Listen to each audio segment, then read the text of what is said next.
also it's a topic that affects me loosely.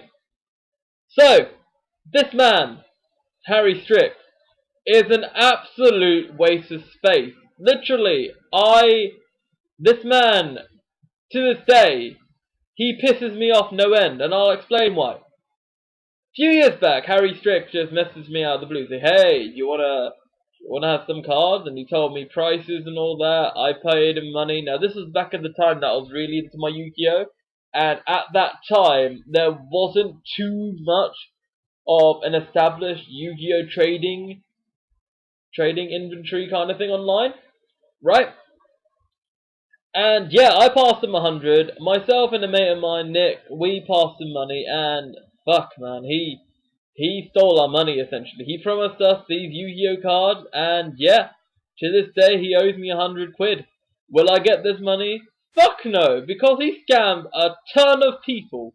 No lies, he is literally, if there is scum, this man is absolute scum, right? And I'm going to explain what he's done recently, which was covered extensively by Nadir. Now, he is an amazing man. I met him a few years back, faced him in the first round of the Yu-Gi-Oh! National Championships up at Bastard Stadium in Birmingham.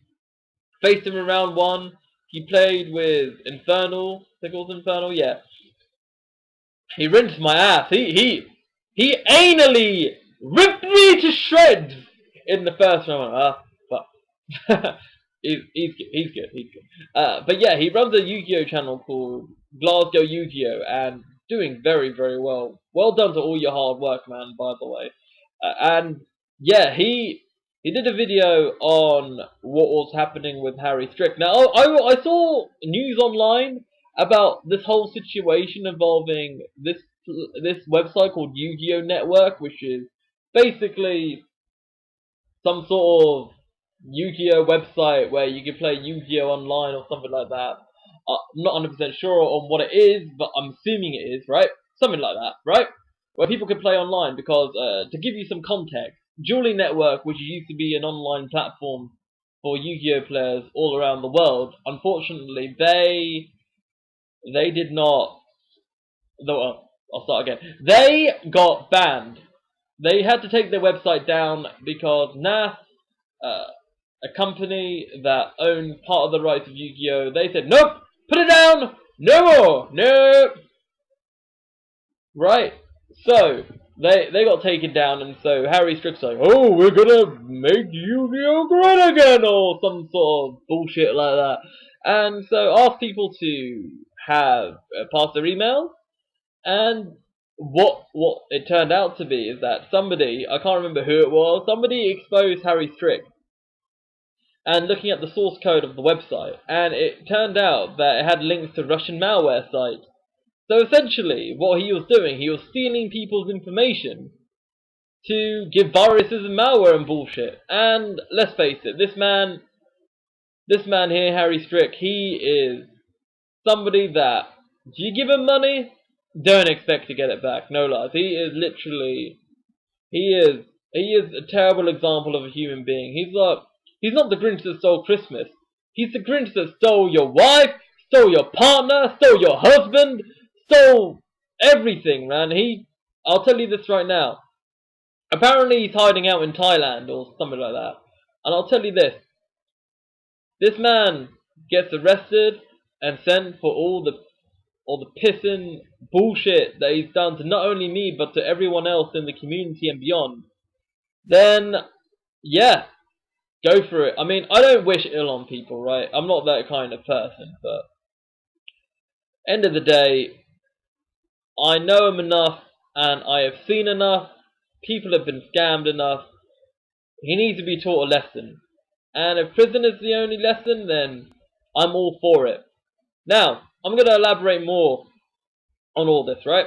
So, with Harry Strick, yeah? He and other people, you know, a small network of people, I don't know his network, they were creating this Yu-Gi-Oh network, and yeah, he says some ridiculous bullshit, said, yeah, nice, yeah, yeah, I've talked to NAS, I've talked to this company, that company, this company, and all that jazz, right? And it's absolute rubbish. Because you need to think of it from this perspective here, and this is covered also by Glasgow Yu-Gi-Oh's live stream on Twitch. That's also available on YouTube if you want to check it out. I'll put the link below on this.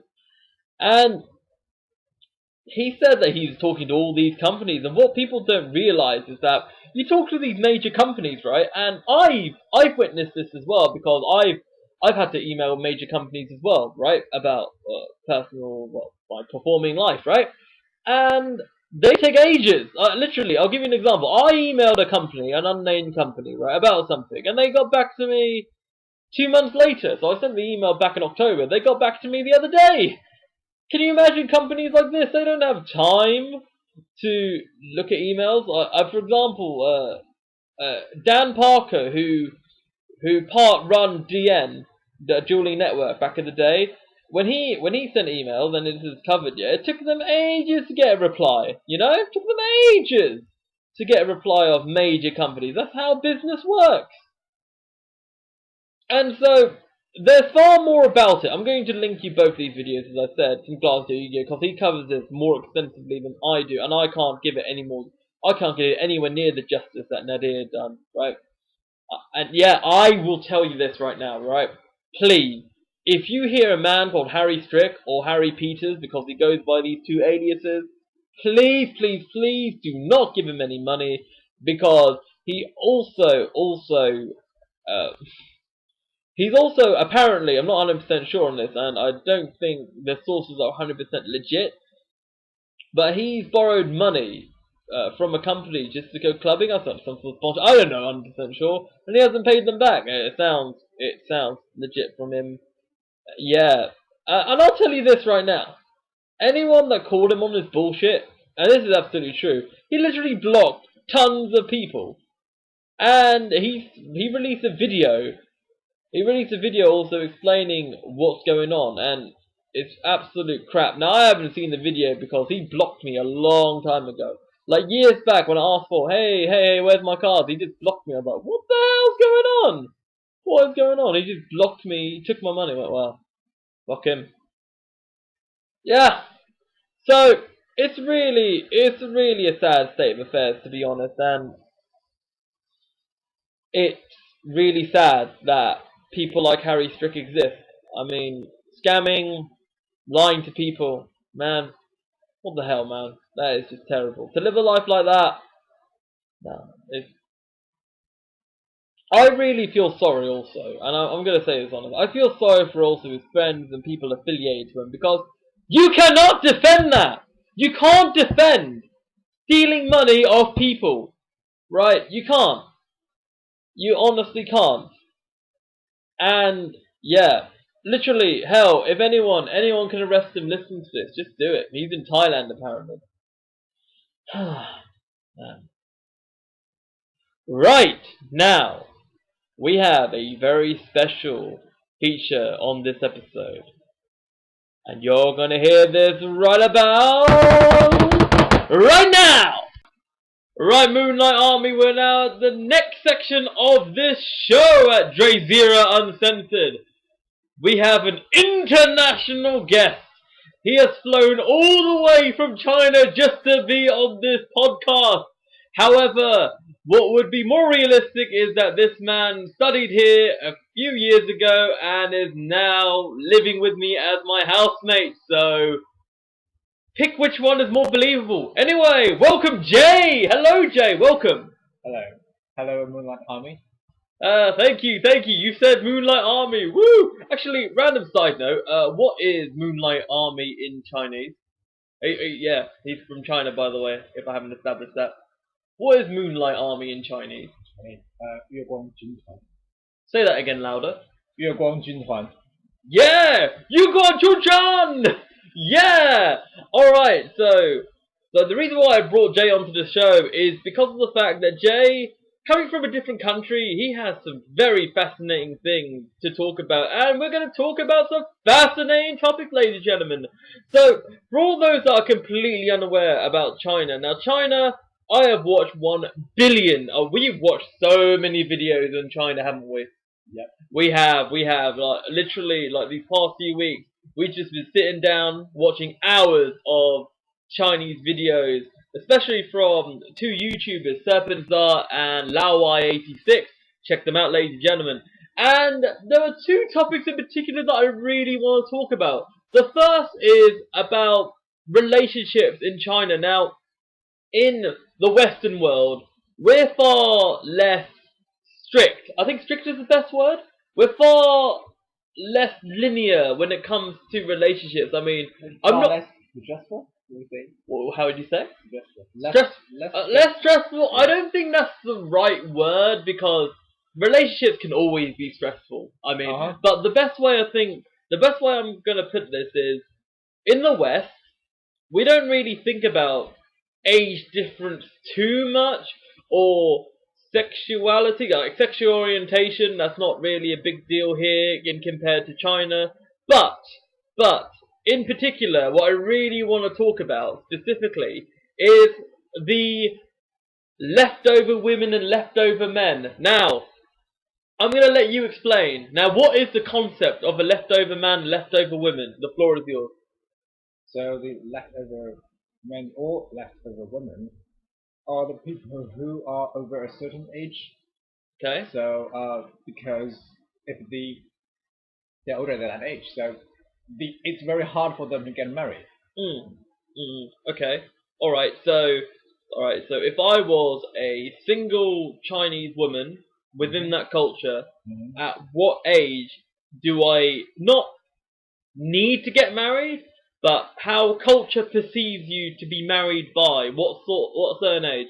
I think 30 is a threshold. Right. The absolute maximum. Maximum. Right, and to my knowledge, what we've talked about off air, is it because that in China, if you're over the age of 30, then they believe the woman is either infertile or not marriageable? Is that correct? Not fertile, I mean. Well, they might think that woman is like fussy or picky and stuff. So we think what's wrong with this woman. Oh, right, okay. So you're saying that the way Chinese people think is that if they're 30 and they're single, they're like, oh my god, this woman is far too picky. What is wrong with that person? Right. That's really, do you know, it's really sad because the way I see it is that it makes it seem that, sorry, you wanted to bring a point, go on. And also, the more successful a woman is, the harder she'll get married.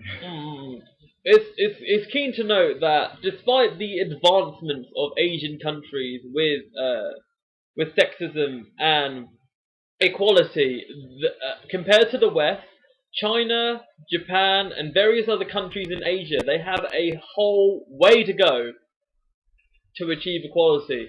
So you're telling me that the problem with this is that if a Chinese woman wants to have a successful career, right, being a lecturer, working as a doctor, dentist, a very high paid job, right, then the men don't like it because there's a kind of alpha male complex where the man feels that he has to be the number one, the champion. So is that frowned upon on your parents then? Like, not you. I know you don't have any sisters, but I mean your friends that are Chinese women, right? And let's say they have careers, right? Yeah. Do they find it hard to find somebody? Are their parents not happy with them? Like, explain to me. Well, most of my female friends just have a very steady and boring job, like that office job, like 9 to 5 kind of stuff. So they have plenty of time to take care of their family. So yeah, it's very rare to see a CEO. Obviously, for example, a CEO, a female CEO, to get married at a very young age. I see. It's really sad, and I mean to bring it all through for men. is it easier for men to get married? Because let's put it this way, right? So you work in an electric company, right? Yeah. And you're what, 30? Or around that kind of age, right? You're around that kind of age, yeah? So for you, even though your parents, and you've told me this off air, your parents are not happy that you're not married yet, but you have time on your side because you're essentially a man. Yep. But same with men. Well, not same with men. Nowhere near. Women get it far harder than men. I'm gonna put this right now. This man is nodding in the background. Right. Seriously though, women have a far harder life. Not only in China, but also in Asian countries in general. We can't just limit this to China because in my parents' homeland of Bangladesh, even though in Bangladesh we have got a prime minister who's a woman. Yep. In Bangladesh, we have a problem where there's a lack of career-driven women due to society being sexist. And would you say, just to round this off basically, with the leftover women phrase in China, do you think that this is changing? Or do you think that we have to wait probably till you have grandchildren, let's say, for this to change? Well, I think it's changing now. So especially in the big cities like Beijing, Shanghai, people's mindset changing. So they tend to be more international. Okay, so you're saying that cities such as Shanghai, Beijing, and all the other bigger areas, like the more, let's say, international, more closer to touristy areas of China, the people in China are far more metropolitan. Yeah. Yeah. Okay. But on the other hand, in the rural places, usually, if a family has more than one child, usually then the girls they will sacrifice the girls' opportunities of getting education. Yeah. To support the boy. Yeah. Absolutely. It's crazy. It's absolutely crazy. Right. Well. In summary, we're just going to say that me and Jay, we both agree that this is wrong. You agree this is wrong, yeah? It's not right. Okay. However, unfortunately, China and Asia, it's like they have their own world, and while they are catching up, and it'll take a while for them to catch up, I'm glad at least that 20 years ago, like 20, 30 years ago, for a Chinese woman to even have a high job, that's like not heard of. So they've made advancements in that regard, but they have a whole way to go, ladies and gentlemen. Yeah, would you agree? Indeed. Right, now the next topic I want to talk about is a topic that I cannot wait to talk about with Jay, and it is piracy. Piracy in China. He is laughing in the background. Now, we're not talking about piracy in regards to having fake DVDs, fake consoles, like that flippin' Jackie Chan console thing. Okay, to give some context, until very, very, very recently, China, even though a lot of things are made in China, have banned consoles because for a long time, China compared consoles to heroin. What did the government say about game consoles? Tell the audience.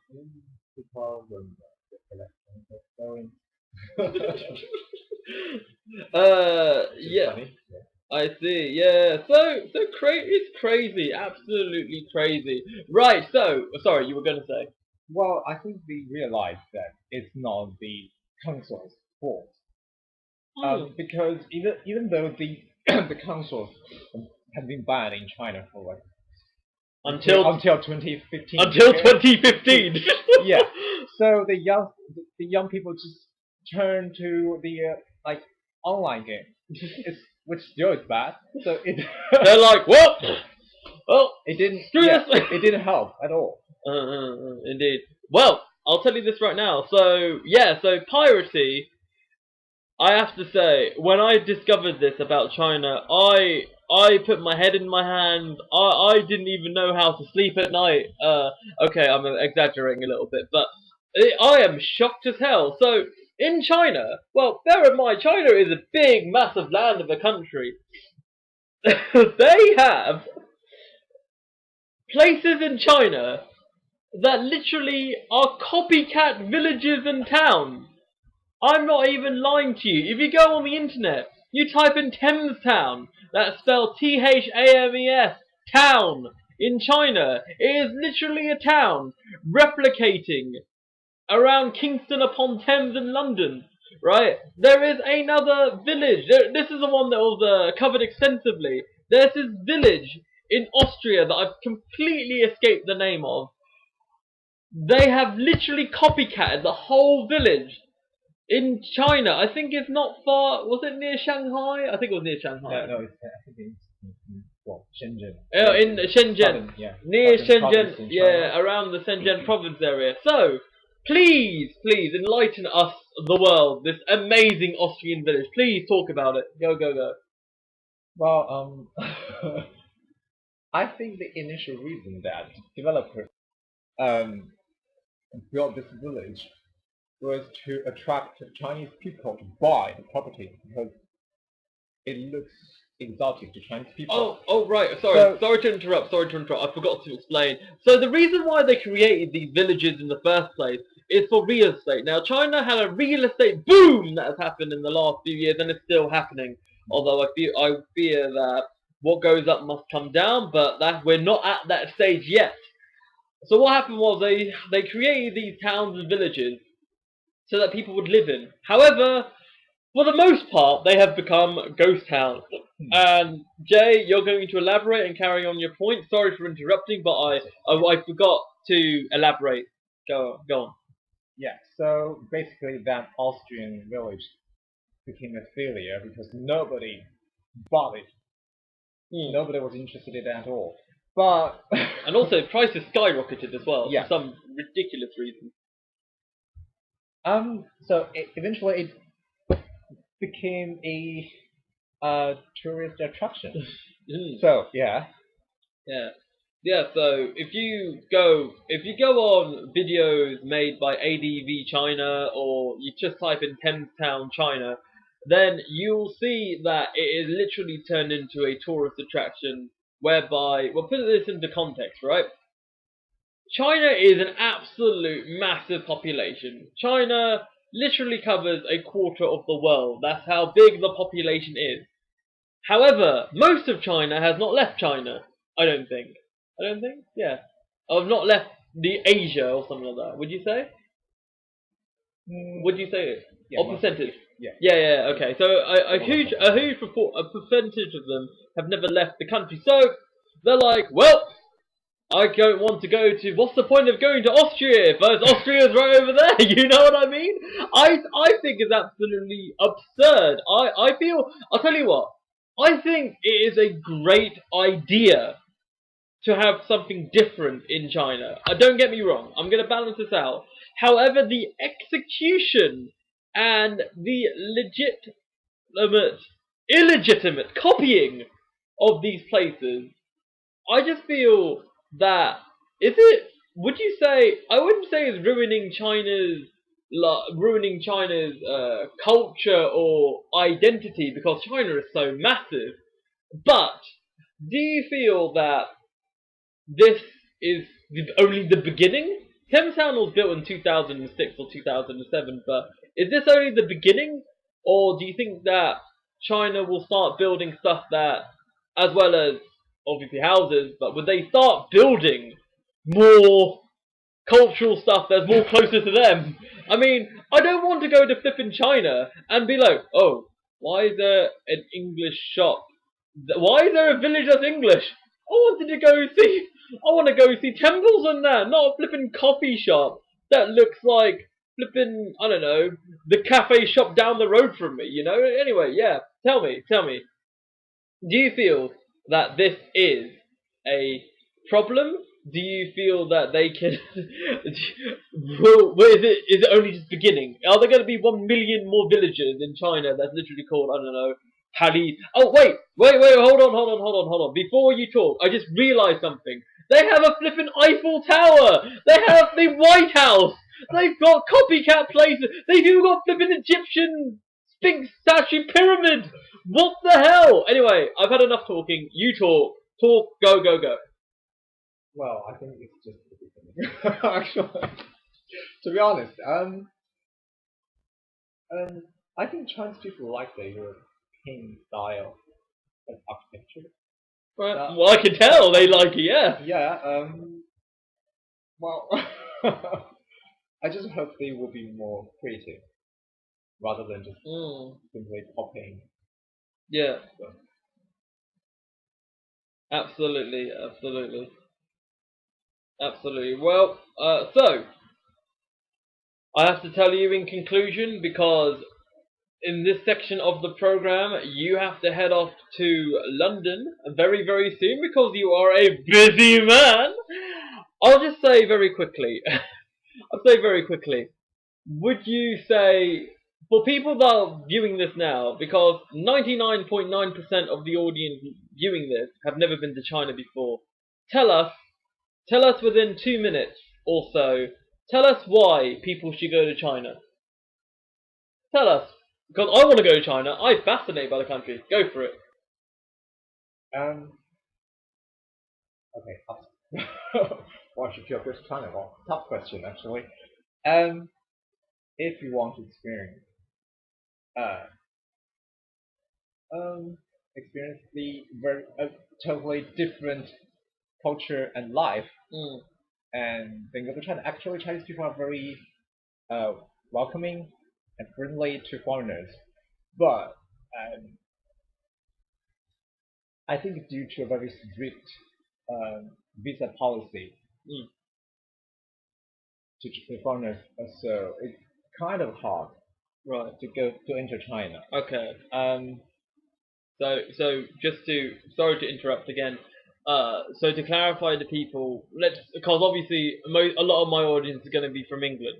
So for English people, is it hard for us to go to China, or is it easy? You also need a visa. Okay. It's not exact. So. Okay. No worries. Essentially, you're just saying, well, go to the Chinese embassy. Is that the easiest way? Yeah? Chinese embassy. Say, hey, I want to go to China for even holiday visa. Yeah. Just go there. Be like, yep, I'll be there. Done. Sorted. Well, okay, for you then. Yeah. Tell us. All right. Very quickly. State 3 to 5 things for people living here in the Western world who have never been to China or any country like it. Tell us 3 to 5 things that they will look forward to in China, or things to look out for. Okay. I'll say first the authentic Chinese New Year in China. Second. That's real. Wow. And second, I would say Tibet.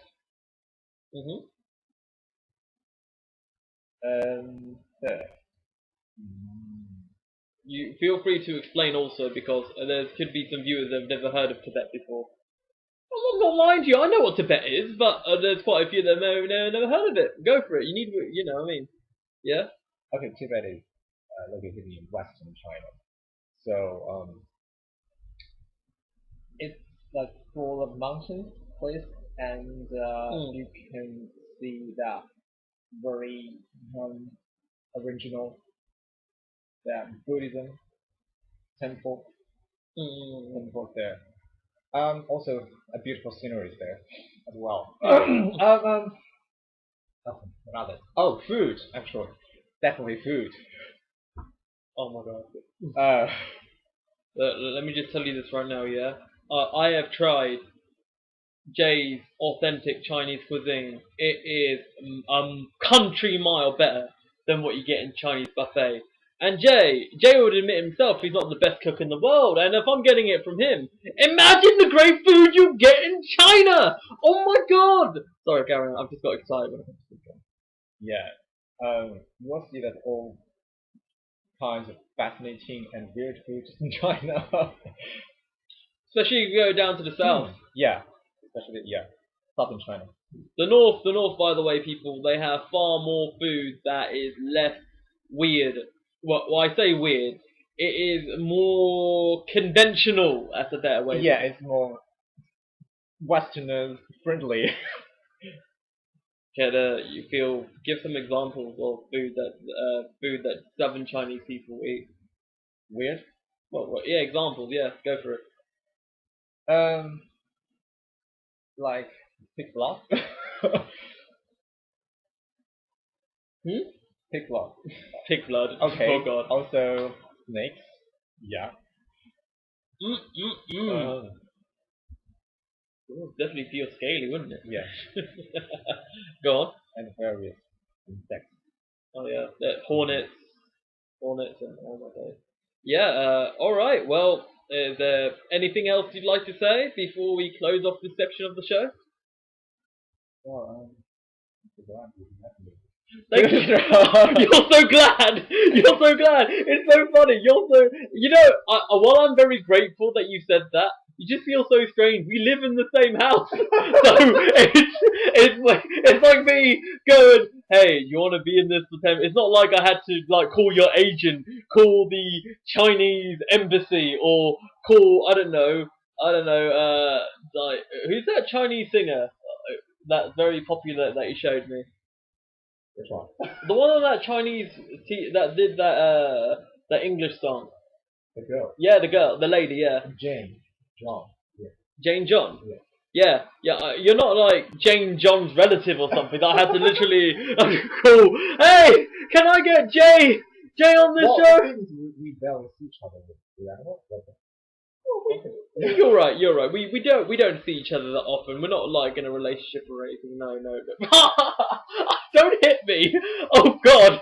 Oh, I got hit on air. Well, that's a first. I'm just gonna clarify right here. You've seen the title of this podcast.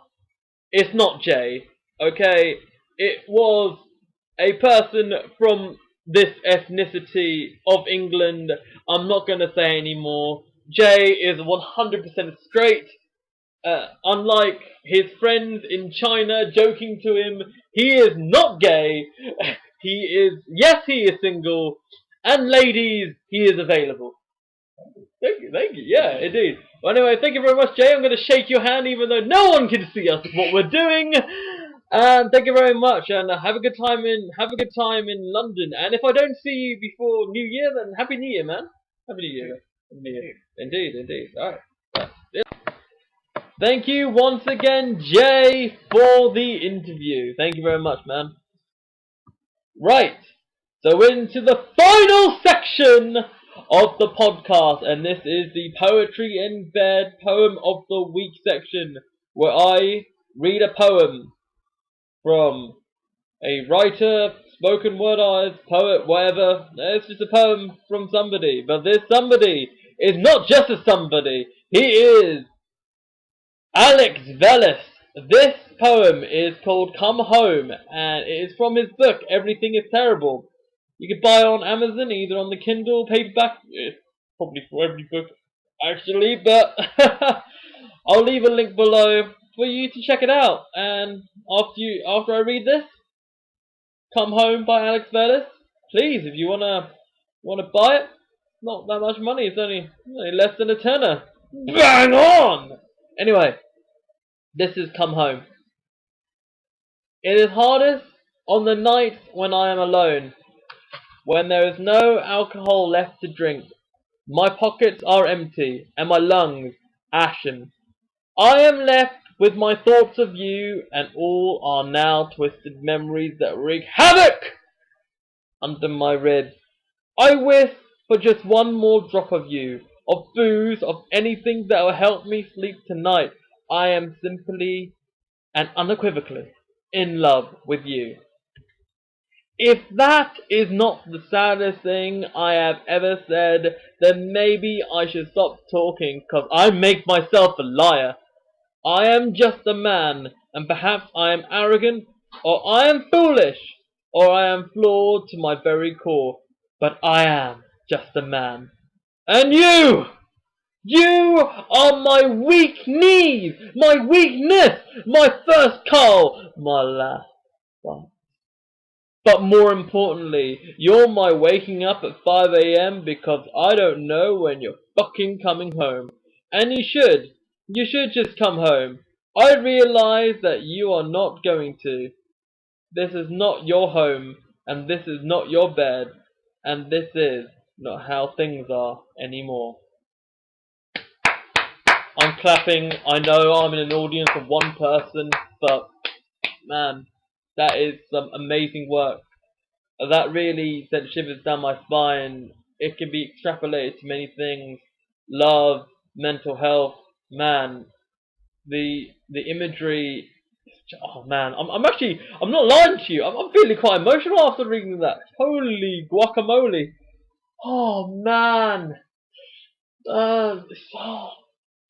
I have to tell you, man. After reading that, you guys got to buy this book, man. It's absolutely good. And oh my god, I'm just taken away.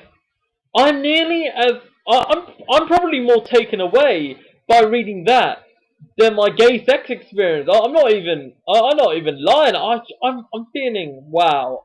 This right here is stellar work, ladies and gentlemen, and I highly recommend for you guys to check it out.